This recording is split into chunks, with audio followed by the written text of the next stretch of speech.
Welcome, ladies and gentlemen, to another ride along with me, msmototeach. It's currently about 7:23 in the evening. It was cooling down and I wanted to take a ride. We're out for an adventure. This is an adventure time. Meaning that I didn't have a set plan. I was like, let's figure out where this road goes and hope I have enough gas to get me there and hopefully back. But it's beautiful out right now, let me tell you. It's gorgeous out. So again, I live in the greater Phoenix area, meaning that if I went the other direction, about 30 minutes, I'd be in Phoenix proper, where Diamondback Stadium is and all that other good stuff. And I that's something I really enjoy about this area, is that you can be in a major hub of the United States, but yet about 34 minutes drive, this is what you see.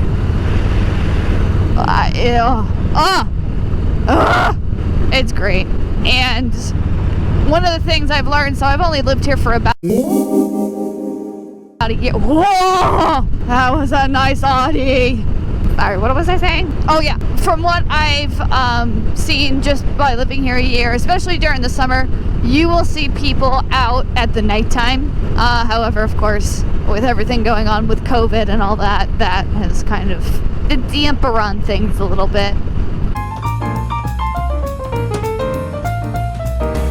But nighttime is really when you start seeing people come out and stuff like that, so.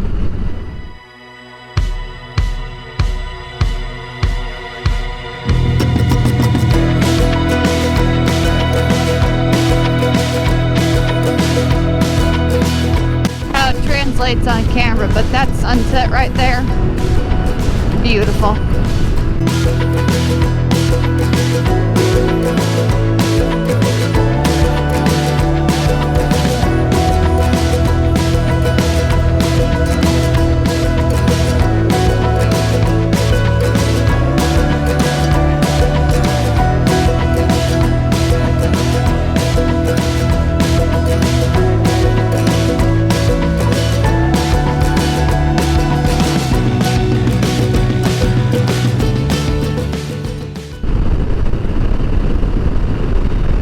Those of you who are like, wait, did I just see a boat? And where are you? There is a lake nearby, not Lake Powell, Lake Pleasant. And it is a recreational destination and stuff, so it's not actually surprising to see a boat. It was at first to me, and then I found out about this area, so I was like, oh, okay. Okay, time for a little sip. Refreshing.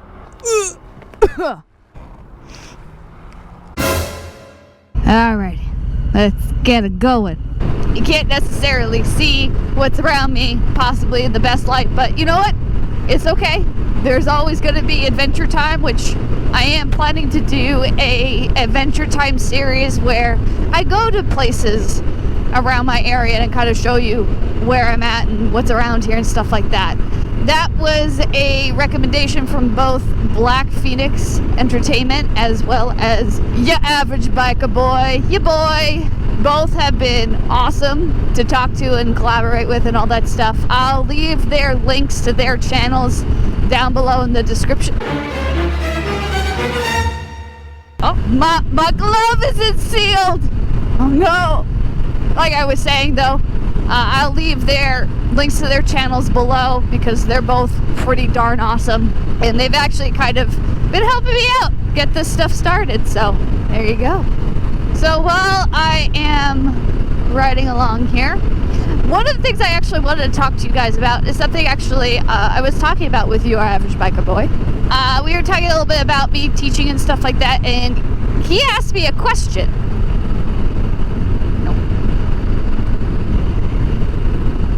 And he was asking me, he asked me a question, which was, do I get to pick what I teach? And that is something I think a lot of people wonder about, and they just don't know, or they just assume that we just teach, or somebody tells us what to teach. So I just wanted to go into a little bit about that. So this could be a lot of a conversation, but I'm not going to do that because some people don't want to hear it, so.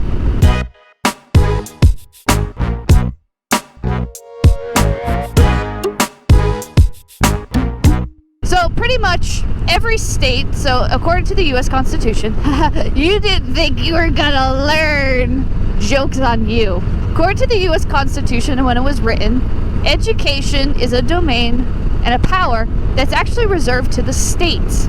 The federal government initially did not, and still technically does not, tell states how to run their educational systems, what to teach, and so on and so forth. It is up to the states. Now, there has been, obviously, hundreds of years where this has progressed and so on and so forth. And there is something that has come out recently that's, I say recently, it's not really recent. There is something called Common Core. If you look it up, you'll find a plethora of information, opinions, and other things like that.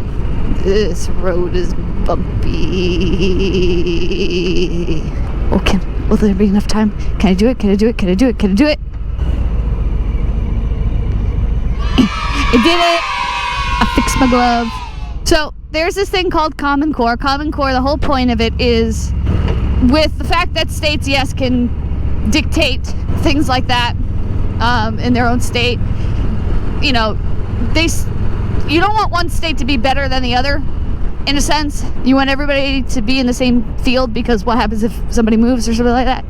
So, Common Core is kind of a guideline. That's how I see it. Some other people may say differently, but I see it as a guideline of what, at each grade, what the students should be learning. And the states break it down for there, so their states there. So yes, I don't get to pick U.S. history, world history. That is prescribed by the state, and because I am a public school teacher, I have to follow the state. Now, if we talk charter school, private schools, that's different. They have a little bit more freedom. But because I'm a public school teacher, I have to adhere to the standards. Now, because I'm a history teacher, let me let you in on a little secret. History teachers have a little bit more play in what we get to teach. Reason being, history is seen as a core subject, meaning like math, science, English, all that stuff. But we're not tested. Some states do have a form of a standardized test, whether it's AP or something else. But generally, history is one of those things that people are like, we need it, but not as much as you need English and math and science. Now, that does not mean I agree with that statement, but that's kind of what it is.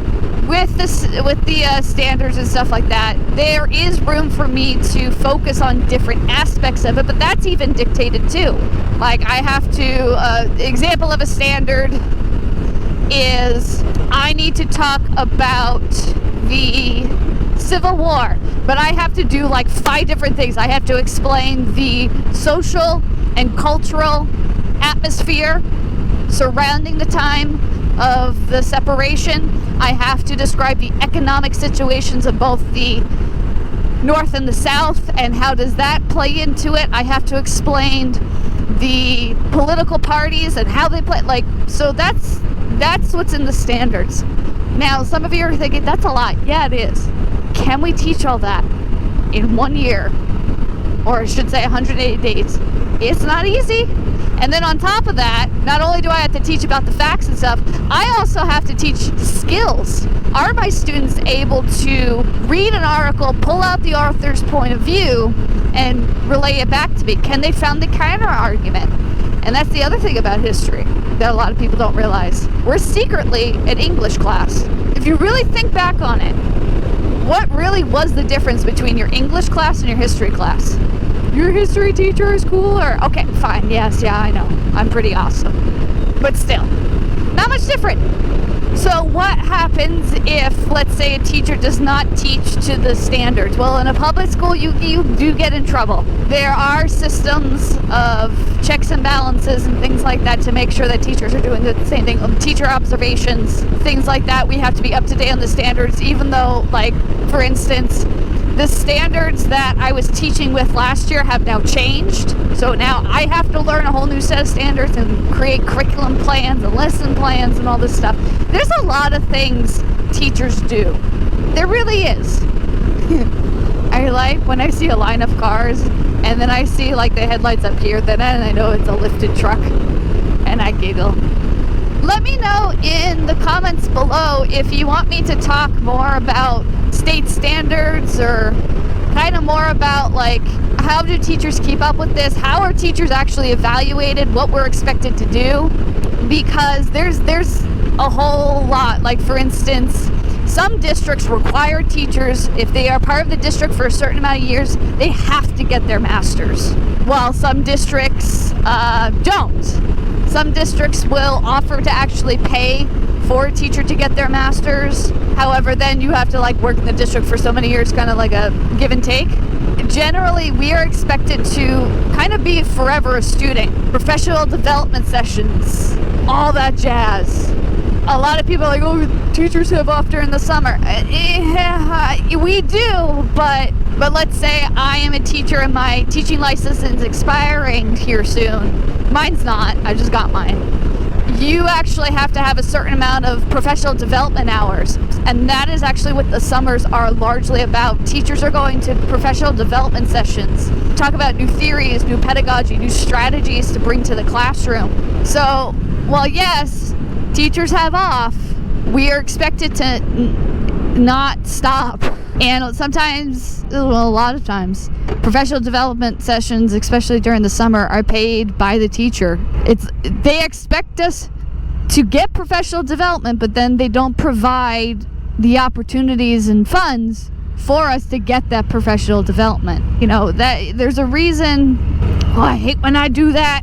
Sorry, I shifted into neutral in a turn and it kind of freaked me out. I'm good now. I'm fine. So yeah, so that's just a little bit of information about, you know, how standards and things like that. Like I said, I could go more in depth. Let me know if you want me to in a different video. I'd be more than happy to do that. And I know it was short, but you know what? That's okay. We need a little short video every now and again. So I will see you guys on the next one. And thank you again for watching so much. Bye.